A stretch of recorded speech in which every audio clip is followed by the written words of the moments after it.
Hi there, Fred Klaassen here and George Munsey from the Dubai Capitals, and we are here today on the Dubai Capital podcast. I'm going to start the questions off. George, why do they call you the reverse sweeping demon? Cheers, Fred. I didn't know they called me that, but I presume it's because most of my wagon wheels go behind square. I mean, it's a very good shot of yours. I think you could probably even play it more. I mean, I've never heard the name reverse sweeping demon, but I'm gonna let your new nickname for me as well. So That's class. well, I probably grew up thinking I wasn't going to be a professional cricketer, not making sort of age group teams and things like that in New Zealand. And then I finished my degree and decided I was going to play a bit of club cricket, where I was actually in Scotland, where I crossed paths with you for the first time. I played in England, and then I ended up in the Netherlands playing club cricket.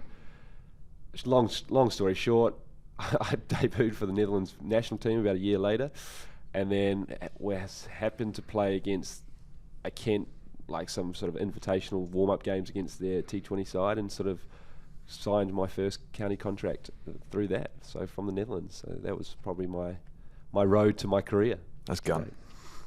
Obviously, so when I signed for Kent, I obviously was still playing. I still am playing for the Netherlands cricket team as well. Thankfully, most of the fixtures sort of have fallen outside of the season at Kent. I play predominantly white ball cricket for the Kent side, so that's T20.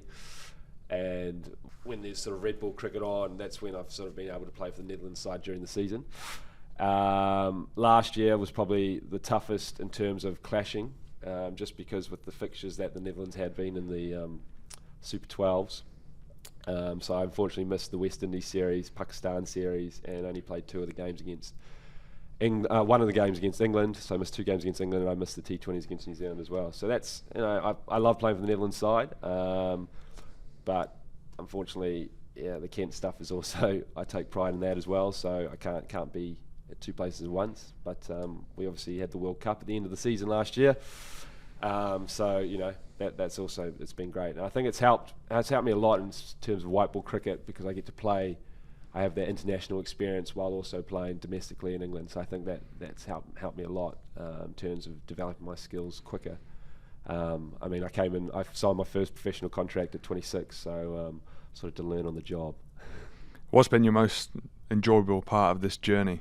A lot of people know you for playing for Kent, maybe not as much for associate cricket. What's been your highlight? I mean, I suppose I was talking to Shirag and Secunda the other day. They played in my first game for the Netherlands in about 2017, and they were talking. It was nice that they were talking about how sort of far I've come. I mean, back then I was bit of a clubby, I suppose, pretty much bowling with the keeper up. So I mean, that's what I mean. That's probably the best thing, is that I've been able to sort of throw in the deep end, and learn from my experiences. I mean, as I said, I grew up not thinking I was going to be a professional cricketer, just probably because I didn't make those age group teams and didn't think I was good enough. And then sort of once you experience something, you get used to. I still like my first year playing for the Netherlands, I felt I was out of my depths. First year I played for Kent, felt I was out of my depths, and like even then when I played in the hundreds, sort of same thing. And I mean, after a few games, you sort of realise that you are good enough, I suppose, and it's about backing yourself. So I think that's probably my main takeaway from that. Gone. George, back to you. I've rambled on a lot there. So you wanted to be a golfer, but ended up becoming a cricketer. Take us through that journey. Although you are still a very good golfer, I've seen you play. So but take us through that one. I definitely wouldn't say a good golfer these days, but no, I was growing up in Oxford in my early days, and then always played golf, cricket, all the sports as you do growing up. And then I went to play a Scottish event in just outside of Edinburgh. It was the Scotland Boys Under 12s Championship, and ended up winning it, which was a bit of a surprise. But Loretto School have a golf academy. They were sponsoring the event, and then from there got a scholarship, moved up north. Obviously, family being in Oxford and me going to a different country for school was quite the experience. I loved it, and ended up playing golf full time from the age of 12 till right the way through to 18. But just sort of fell out of love a little bit. Probably a little bit to do with the cold, training 5 times a week in the winter when it was snowing and it's freezing. But I always loved team sports, and I always loved training around people and just bouncing off others. And so cricket just slowly sort of overtook golf for me. But I was probably a little bit late into the cricketing world, so I didn't make any age groups up until Scotland under-21 was the first age group I made. Just got a job after school up in Edinburgh, got a flat, and signed my first Scotland contract when I was 21. So, I mean, I suppose we have to experience that a little bit with associate cricket. Obviously, that jump from club cricket to international cricket, which again, sounds like you had similar experiences with me, where it's like you kind of thrown into the deep end, but I suppose you make do is probably the best way to go about it. But so obviously, yeah, some of your golfing skills have sort of translated into your cricket game. I suppose that goes back to our first question of the reverse sweeper. But I suppose that's right-handed shot anyway. But you do play golf left-handed and right-handed. Tell us about that. Yeah, I'm just a little bit cocky on the golf course, I guess. But no, yeah, I play golf left-handed, but I can swing right-handed. But I think the reverse sweep comes from hockey. Through growing up playing lots of different sports, you sort of integrate different things to your work. So hockey has been a massive thing for me. I wish I played hockey. I might be batting higher than 10. But anyway. Right, Fred. Scored 13 runs in 110 balls against Yorkshire for Kent. It was actually my first class debut for Kent, or my county championship debut. I mean, I've only played 4 games in 4 years. I haven't played a hell of a lot.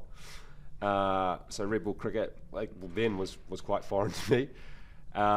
We were playing against Yorkshire, as you said in the question, and their overseas at the time was South African by the name of Dwan Olivier, and he was bowling rapid. That was probably the quickest bowling I've faced. We were playing at Canterbury. It was the second innings. First innings, I think I made about 10 or something, but faced about 30 balls. So for some reason, in the second innings, they promoted me to night watchman. Seen it well then. Yeah. So that was day 3 of the 4-day. I went into bat after we lost 2 quick wickets, and our 2 openers are already being hit by Dwan, who was running in, as I say, bowling the quickest I've faced. It was a gloomy night as well. They'd turned the lights on, so not only was he running down the hill at Canterbury, it was quite dark. And I remember one of the first ball that he bowled was sort of back of a length, hit me on the hand, which actually fractured a little bit of my wrist. Nice. And then proceeded to get, I would say, 95% balls around my head, and I just remember like the ball going through to the keeper, and it seemed like it was just taking ages to go, and they, like, looking behind this, there was about 5 slips. I'm probably over exaggerating, but they seemed like they were standing miles away, and I managed to bat through the night. I didn't have to face too much that night, but then came back the next day and managed to last till lunchtime, again facing mostly quick balls around my head.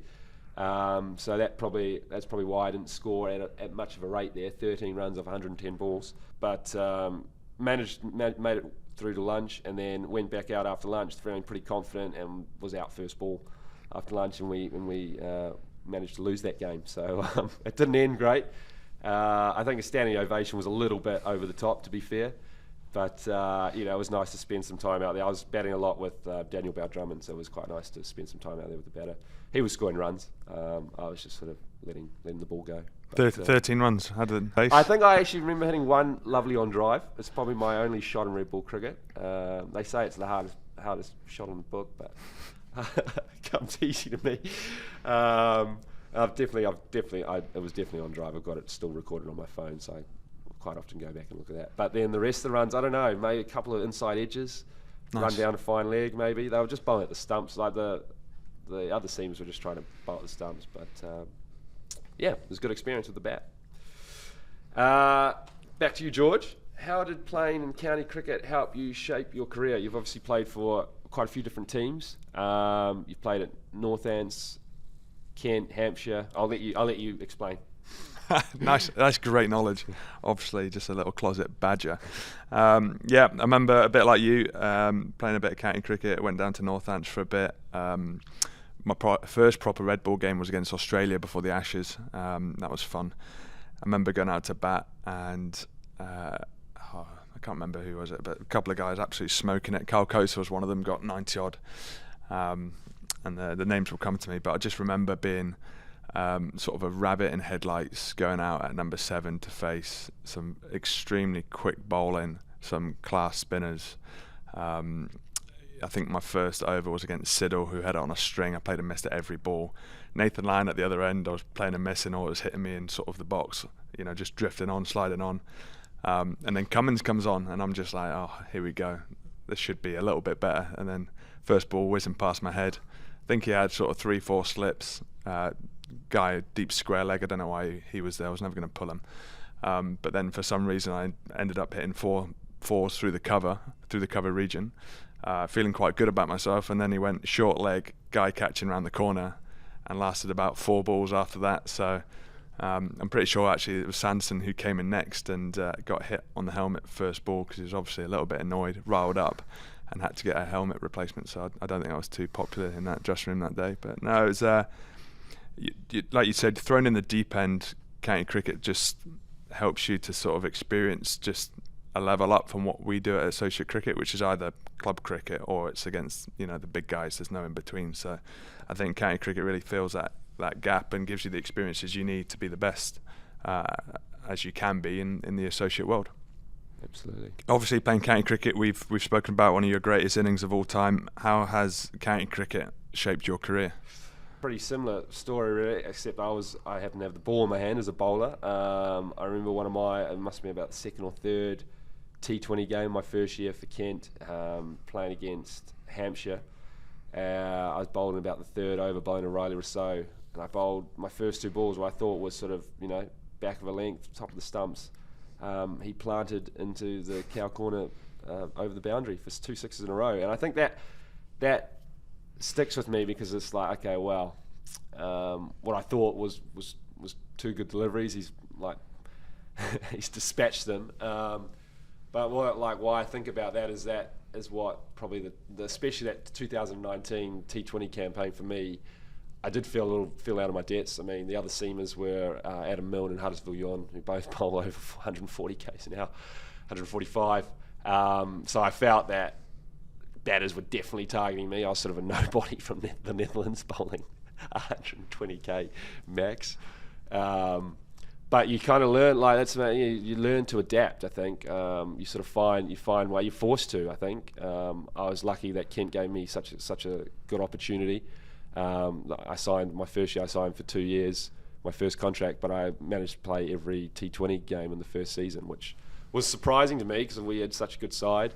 But as you get a couple more years experience and you get to play, so you get continuity of playing those games. As I say, you learn on the job, and you find what your strengths are, what your weaknesses are, and you find out what works, what doesn't work. And I think that journey still continues. Now I've come into the Dubai team, and I've had those experiences, whether it's county cricket or playing for the Netherlands team. But you sort of, again, you kind of step up because it's franchise cricket, and you get the best players in the world playing in one competition. And again, you're always going to be learning on the job, so you can't really take anything for granted. Yeah, so you talk about Riley hitting you for 2 sixes in your first few balls. What about a good experience? Where you come in pretty fresh and you can't really get on top of anyone in T20. It's you're happy if you go at under 9s, under 8s, I suppose. There's not many. Yeah, I can't think of any batters that I'm like, yeah, I'd happily bowl to him, especially at the Vitality Blast. Every opening pair with 2 fielders out are dangerous. The grounds aren't necessarily massive either, so I think experience-wise, bowling at the back end is also always challenging. 2021 season that we won, that Ken won the Blast, I bowled a lot in the death. I was lucky to have a couple of good games at the start of the season, which really gave me a lot of confidence, I suppose, bowling in the death.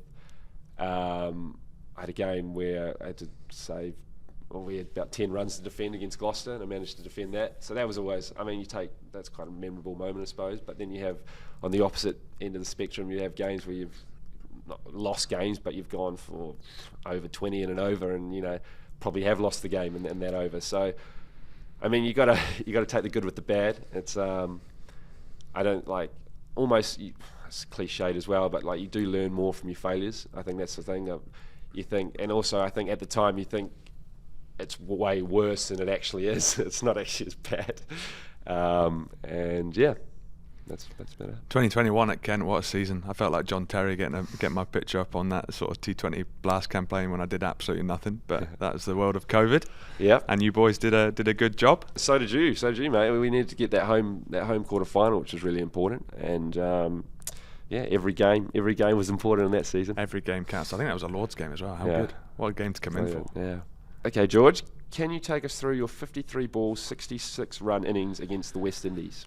Well, it's going to take us a while because that was a slow day. No, it was just, I remember we got off to a really good start. Jonesy and I, there was a few reviews as well that were close, so I got a little bit lucky as well. I think I was striking at about 150, 160, but then the rain came, and for some reason we had a sort of 25, 30 minute delay, and then it just was tough. I remember Jason Holder coming in at 9'10" or whatever he is, bowling off cutters, and just, it was weirdly, some were skidding, some were sticking. I think there was a bit more water in the pitch than just a nice light covering. So it just became tough, and we recognised that 150, 160 was going to be enough, and it was one of those days where you just had to find a way to score. Turned out to be enough, so just probably got a little bit lucky, and so a few edges at the end that got us to a reasonable score. And you won that game. Was that the infamous Mark Watt with the piece of paper? Was that game? That was that game, yeah. He's getting so much credit for this. He has no brain. He can't remember stuff. He writes down things on a paper and brings it out, and he's that's his mystery. Being in the West Indies at the World Cup, I mean, that must sit up there for you, which is great. Yeah, no, it's awesome. I think the big thing for me about that game was, in between the two World Cups, you had sort of space for about 14 months. Or not even 12 months, and we only played 2 T20Is, so our build-up was pretty poor, and for the guys to sort of get around it, get past that, and just come out there. I think our first proper game was against you boys, like a couple of days before. And you beat us.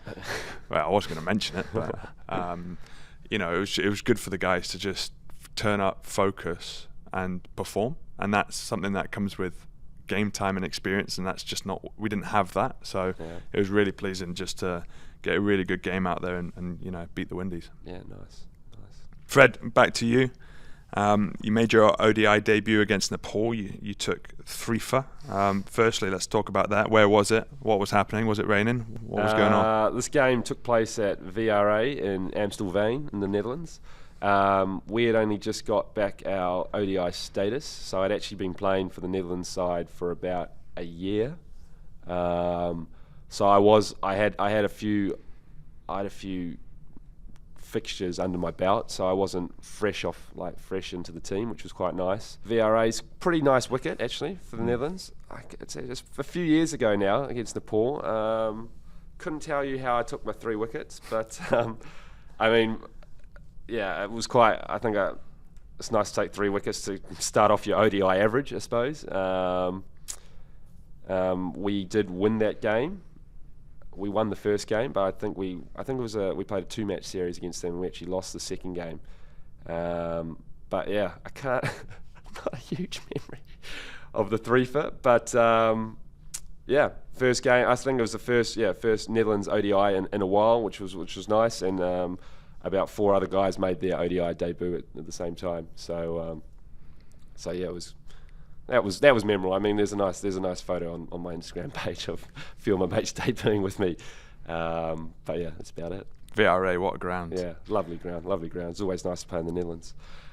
George, what do you do when you're not playing cricket? So I work for Greys of Cambridge, which have Grey Nicks, Greys, Gilbert, sort of part-time, sort of wheeling and dealing, selling clothes and equipment to anyone that needs it. It's actually a job that I really like doing, because most of the time you work with sports people or people that love the sport, and they tend to be just such great people to have a coffee with, catch up, talk a load of nonsense, and then you spend 5 minutes actually looking at what they need. But it's something that I really enjoy doing, and something that I'll probably keep doing for a long time. But apart from that, I'm quite sporty. I like to have a kick about or play golf and just keep myself busy.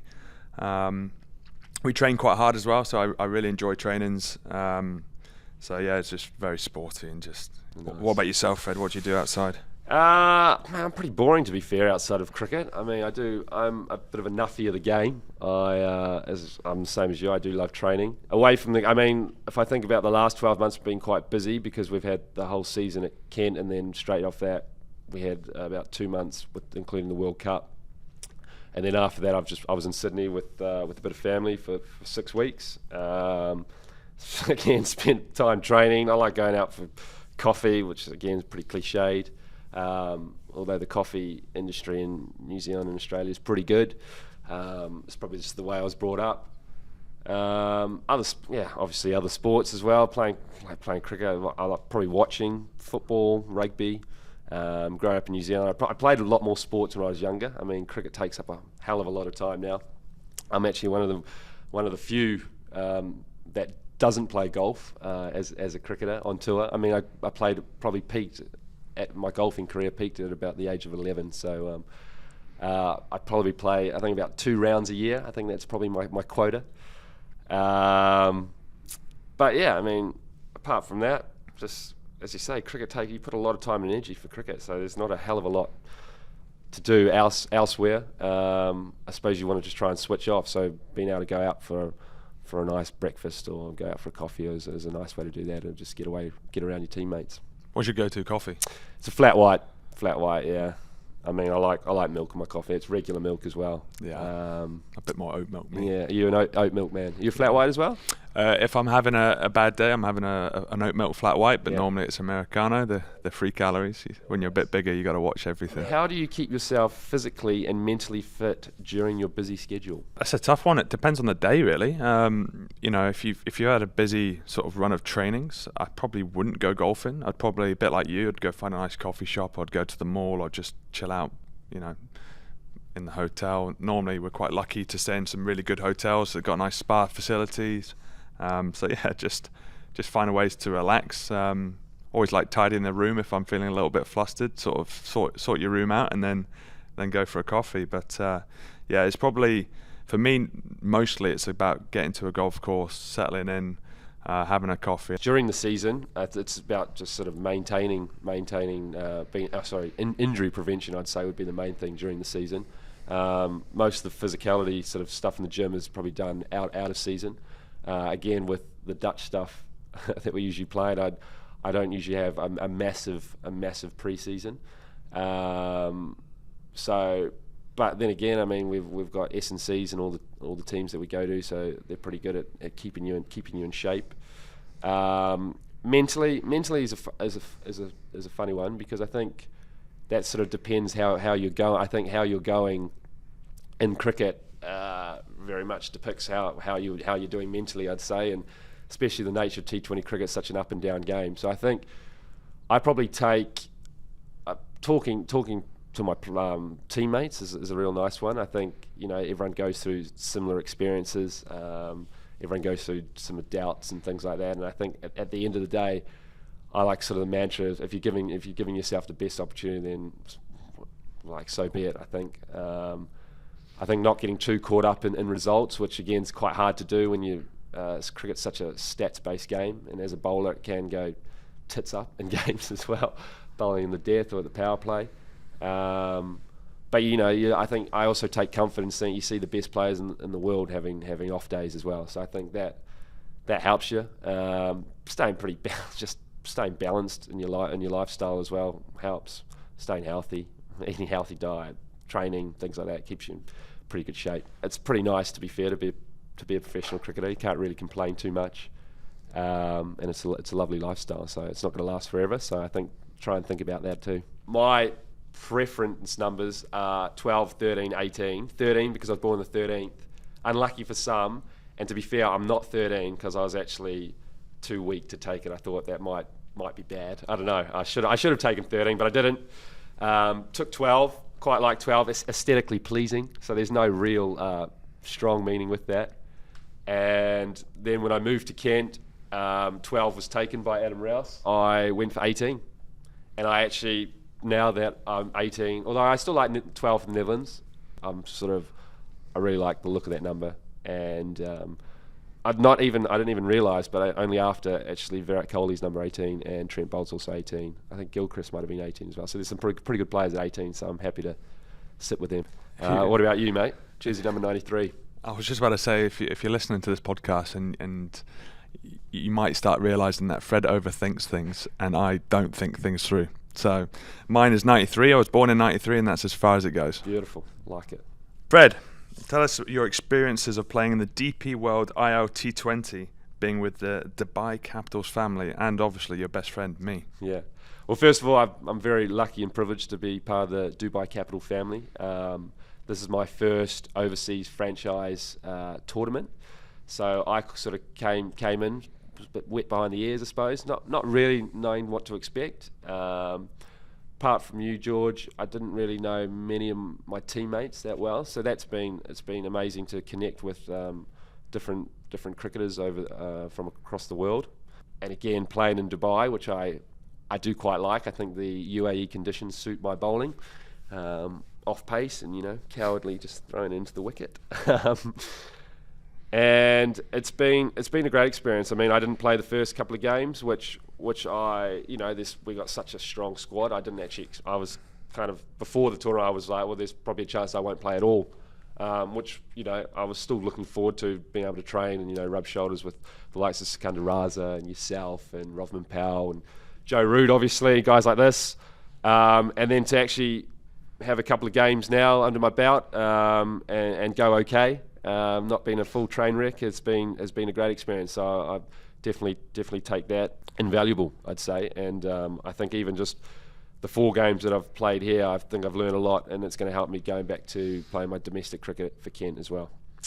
For you, George, how was your experience in the Dubai Capitals camp? Well, firstly, I think we need to note that Raz has just walked into the room, hence why you're being so nice to him. But no, it's been class so far. Obviously, we've got 1 game left, and we need a result to go our way tonight. But similar to you look at our squad and you go, how am I getting into this team? And I think one commend for yourself is how well you've done in training. You've turned up with that enthusiasm that you love training, and you've bowled so well. And then with the likes of Joe Root, Dan Lawrence, Powell, all these guys that are just so good with the bat. To see how they go about matches is pretty cool, but even better to see how they go about training. So that's a big takeaway for me is sort of their preparation into these things. No stone unturned, and it's been good to see how everyone, and you can't forget Dickie. How good's Dickie? What a legend.